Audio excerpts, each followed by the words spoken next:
after Logan, we'll hear from Augie. Ready?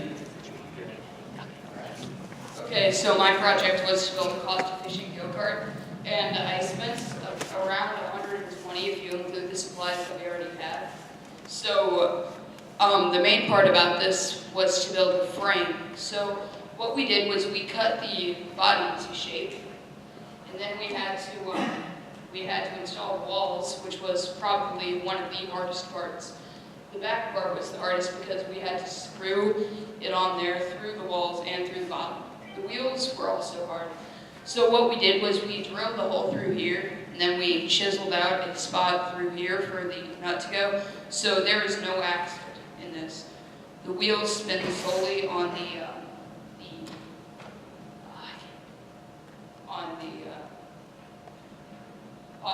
ball joint in there. So that's how it moves. So we decided to make it spin by putting another nut bolt through the bottom to make it so that we can steer. And we had to cut the two 2x4s to shape.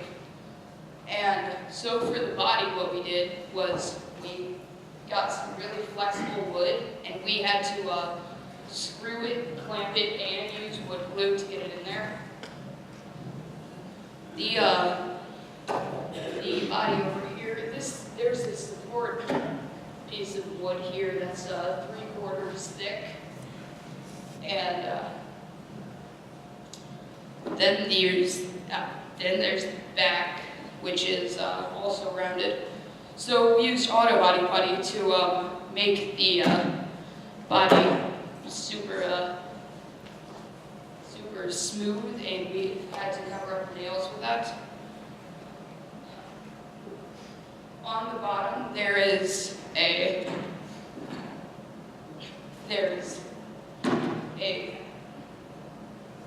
support frame under it,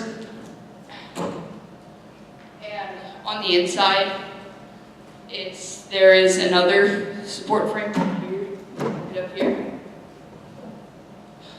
The main process about this was getting all of it together and making sure that it was cost efficient and normally efficient. To make it aerodynamic, we made this at a point so that the air just cuts through. And we made it like this so that the air could cut through there. The wheels were pretty hard, but since they came with a ball joint in there, it was pretty easy to make it move. The brake just has the brake is pretty much a lever that puts wood on the ground to help it stop. I did not motorize this because after this I'm going to turn it into a boat, I think.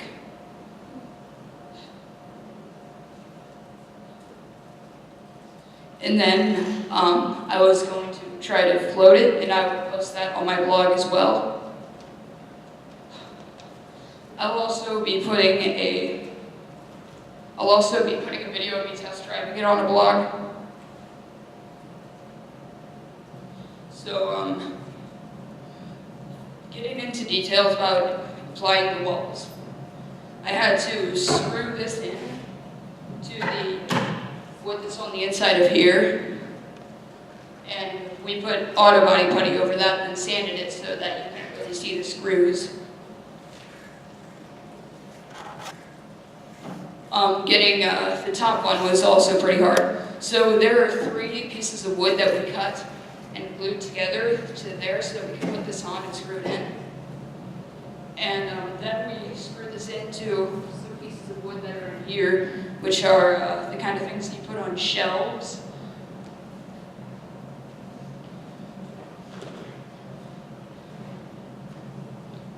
There is also a support under the wheels on the back, and there are washers to make sure that it spins correctly. So painting the inside was pretty hard as well. Since it's so big, I couldn't really reach to the front up here, so it's only the original frame. is painted.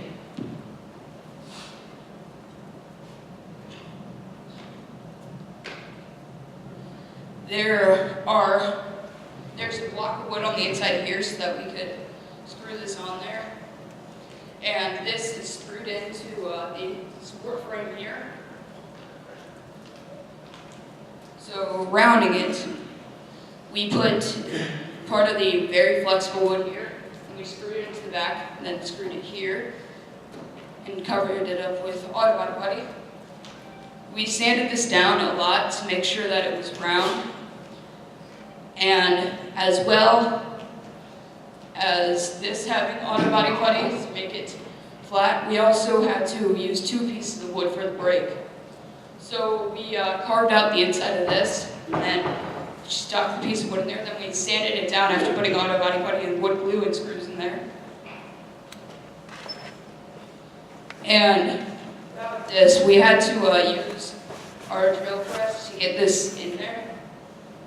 And that was pretty hard as well because we had to get exact measurements. And this is mine, 20% time.